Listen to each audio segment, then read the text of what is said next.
Hi, Marie here from Pottery Crafters. Today I'm taking you on a special journey to meet a talented potter, Bill Burris. We'll visit his Lakefire studio near Lake Mead in Boulder City, Nevada, where he creates beautiful pottery and does hands-on workshops. Bill will be sharing his pottery crafting journey with us, along with some great tips and creative insights. And if you're a fan of Raku, you'll love this interview. Let's go. Before we go to Bill's studio, let's take a look at the pottery he sells at the gallery store in this historic Boulder Dam Hotel. Bill is also a member of the Boulder City Art Guild. He has a wonderful collection of Raku pottery here. Beautiful vases with metallic finishes. Really nice horsehair vases. Several masks. This Raku garden lantern. This is one of his story vases. Each one tells a story. This one is called Sunbirds. He has quite the collection here for sale. So if you're ever in Boulder City, stop off at the Boulder City Hotel and check out the art gallery store. Here I am at Bill Burris's Lakefire studio. Let's go inside. Hello. Welcome. Come in. Immediately, I see beautiful pottery. Did you make these? Oh, yes. That's gorgeous. I love that one. And I love how it opened up. It's like paper thin. Did you make these?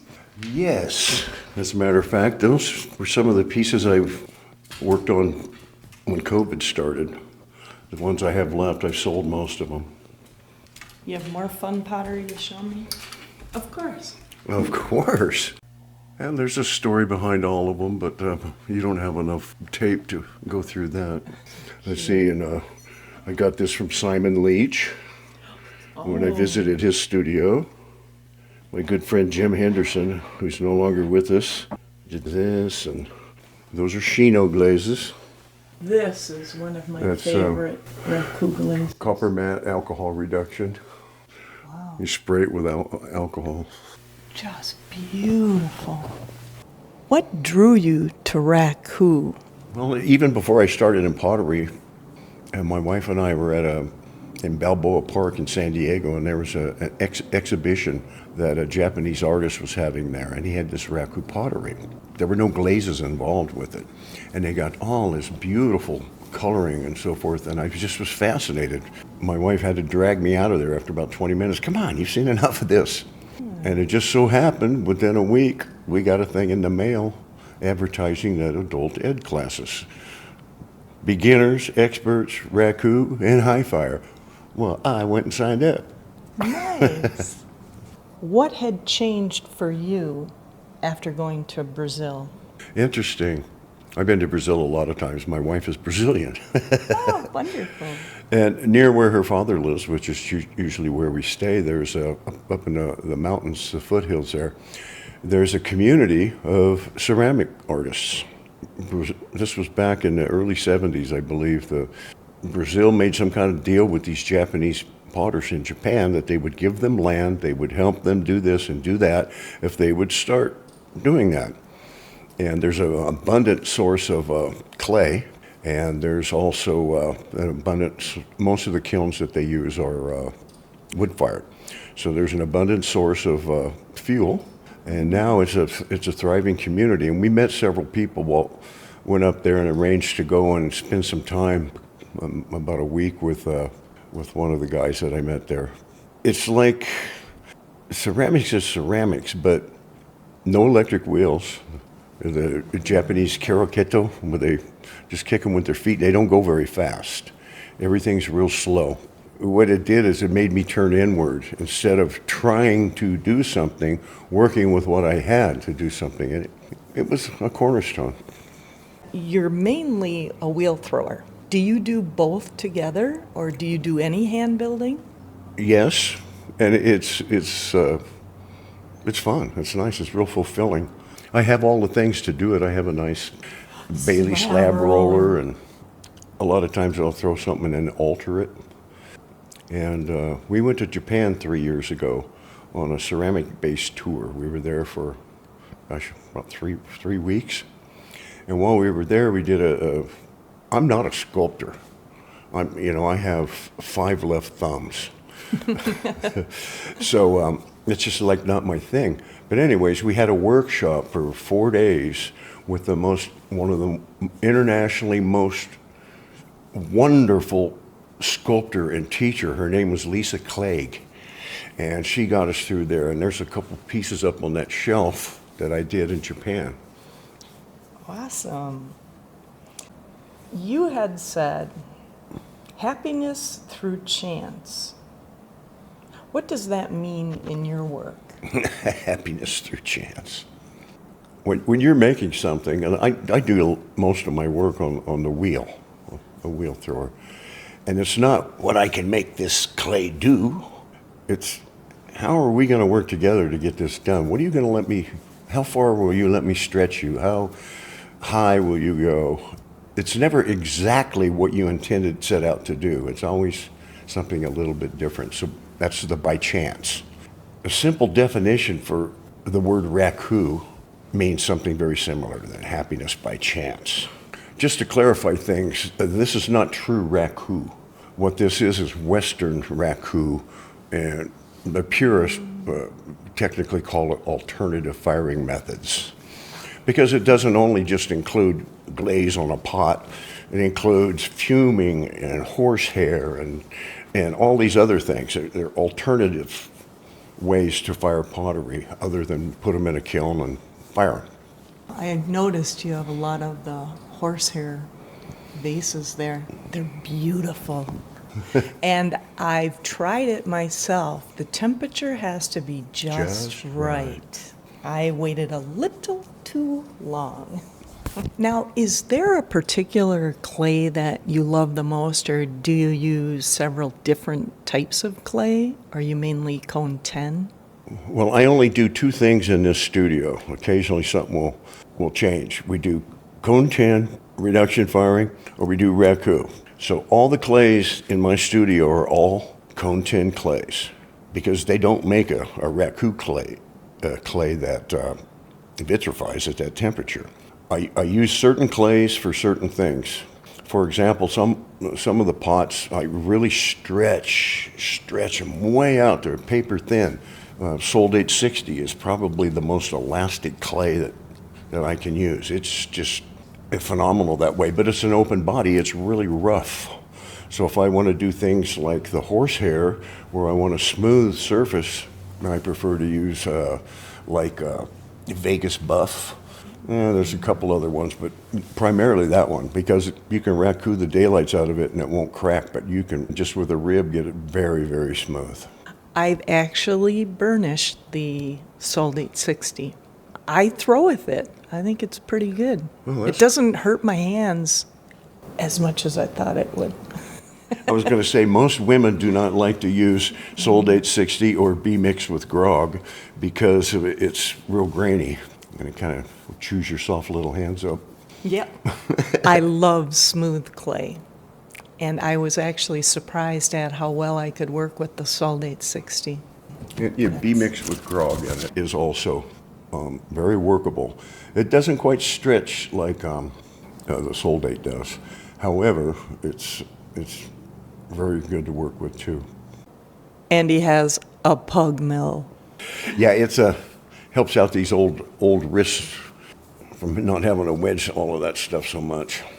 Speeds up the process. And we have a problem here that a lot of potters don't have. It is so dry that things dry out so quickly. You really have to be on top of it. And when the clay gets a little drier than it should be, it's really hard to work with. So you got to bring the moisture back up in it and then pug it.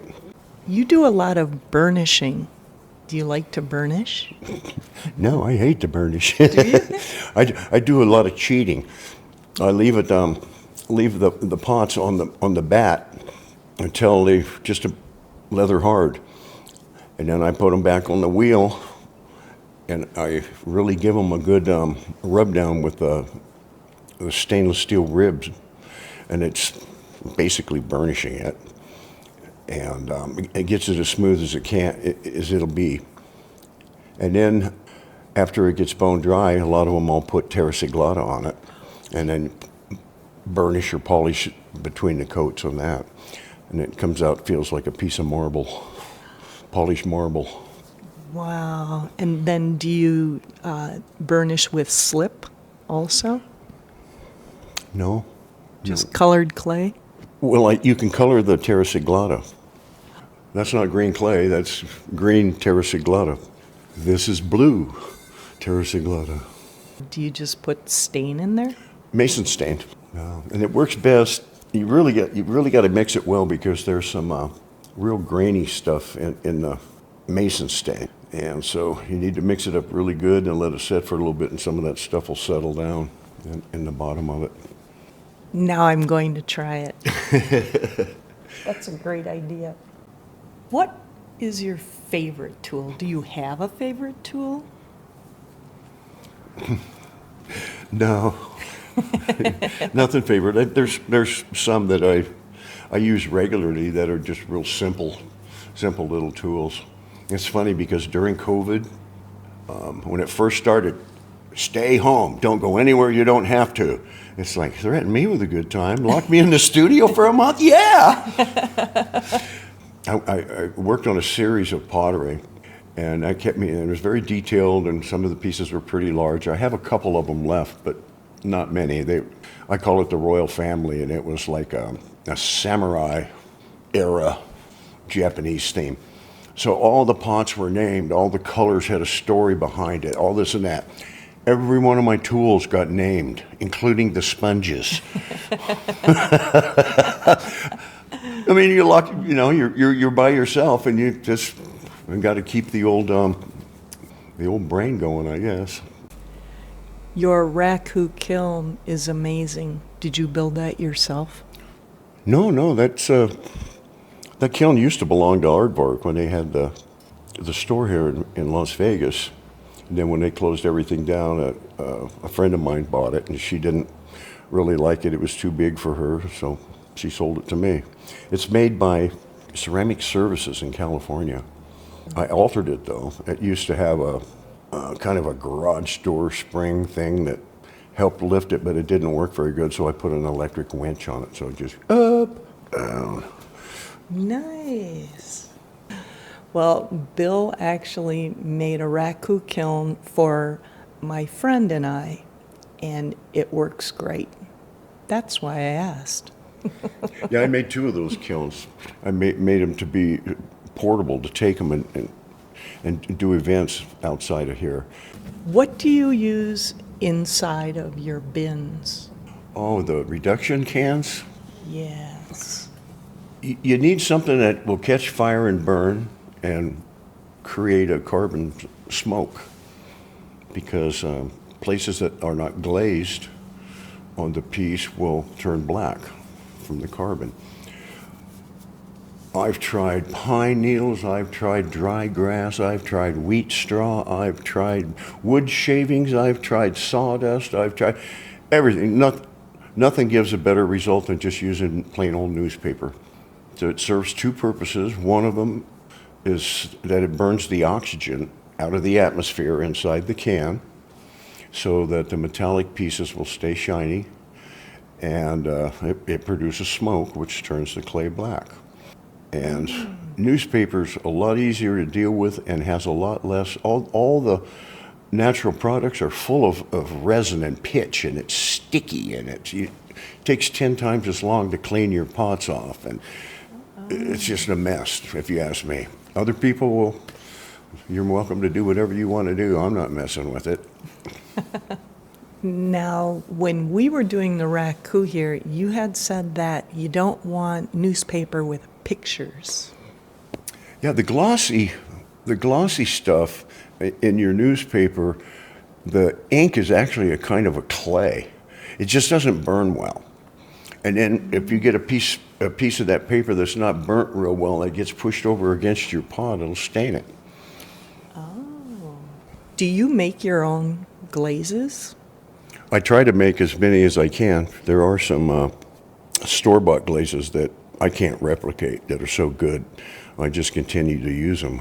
For example, one of the very popular Raku glazes called Christmas foil, and it's real bright with a lot of colors and flashing, and it's you get that at Aardvark, and I can't come close to that, so I just buy it. We're always looking for new glazes and recipes and sharing things with each other. You know, there's a group of us around here that do this a lot, and it's a lot less expensive if you can make it. I've noticed the blue vase there. That is beautiful. This is high-fired stoneware, and it's I think a jet black glaze, and then I put it's called electric blue chun, which is a type of glaze, and if on a vertical surface, it kind of runs down. On a flat surface, it kind of crackles, leaves little crackly chunks. And I've never seen it make it craze like this, but it did, which is a real interesting look. I certainly wasn't intending for that to happen, but it did. Do you get inspired by anything like specifically when you're making your pottery? I think the inspiration comes with being around other ceramic artists and seeing what they're doing and how they're doing it and sharing things back and forth. To me, that's very inspirational. And it's just like if you're playing a sport, you don't want to play with guys that are lousier than you are. You're not going to improve. You want to play with people that are better than you. I've been really fortunate to be able to be around and work with and learn from some incredible ceramic artists, primarily the alternative firing ones. Just seeing the pieces that they have done and them explaining and showing and teaching how to do that, that's a lot of inspiration.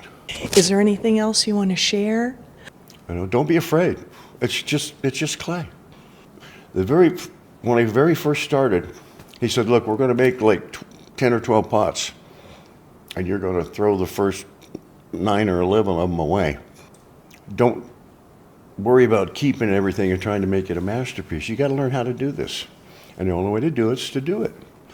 I'm pretty well self-taught on the wheel. Had a little bit of instruction, but not much. I wanted to throw pots on the wheel. So man, I watched hours and hours and hours of YouTubes. People like Simon Leach. When I met him, I told him, "Did you know you taught me how to throw?" He goes, "What?" "Yeah, I watched your YouTube videos from when you were living in Spain and you're this and you moved here." And he says, "Really?" I said, "Yeah." I said, "I really wanted to learn." And Bill Van Gilder has all kinds of instructional things on there. One mistake people make when they go to a workshop, and you've seen it here when you've been here, is people will bring this masterpiece that they've been working on for a year, and it's this, and I want this to happen and that to happen. Workshops ain't about that. Workshops are about learning the technique. So when you do have your masterpiece, you know what to do to make it come out that way. Instead of going, "I sure hope it comes out." Learn the technique and then make your masterpiece with it. That's good advice. I was told that too. Do you have any great tips for us? Like Simon Leach says, keep practicing. You want to learn how to raku? Do it. Even if you wanted to, you could never do two pieces the same. So that's the by chance part. Thank you, Bill. Well, you're certainly welcome. Our visit with Bill Burrus truly shows that the beauty of pottery lies in the process itself. Don't forget to hit the like button, subscribe if you haven't already, share this video with a friend, and hit the bell icon to get notified whenever a new video comes out. As Bill would say, don't be afraid. It's just clay. So learn the technique, embrace the unexpected, and go make that masterpiece. You watching helps me to make more videos, like this one. Now head on over to my ClayCon West tour video, or my Try Silk Screens on 4 different stages of clay video. If you do, I get to play with more clay. Let's stay dirty.